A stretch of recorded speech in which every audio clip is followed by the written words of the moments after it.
waxaa ka mid ah dalcadeedu laba tahay dayuxuna sagaal yahay dacalkiisu 100 jeer kiina darfeedheer yahay oo dushiisu ugub tahay gudihiisu dihin yahay doogiyo caleentiiyo macdanaan dirkeedii dhulka weli u soo degin deeqduna ku badan tahay uu dagaalku ceeb yahay deganaansho iyo nabad dadku uu ku nool yahay digtaa dushiin iyo dagaaran fadhii jiray dad dhan baan xukumi jiray dowlad baan ka talin jiray waxa dumiyey riday aan idin dardaarmee daaraan qabiil baa doonigu lahay duntigiyo xigaalkaa dubkaygaga jiray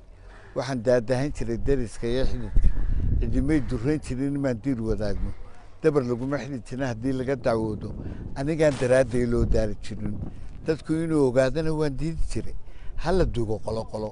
daxashadee warkaygaan ku dareerin jiray taladba kumaan darin waa lagu dareemee ilan duunta igu taalo unkuu dareensaday shicibkii bar baa diday durba laygu soo koron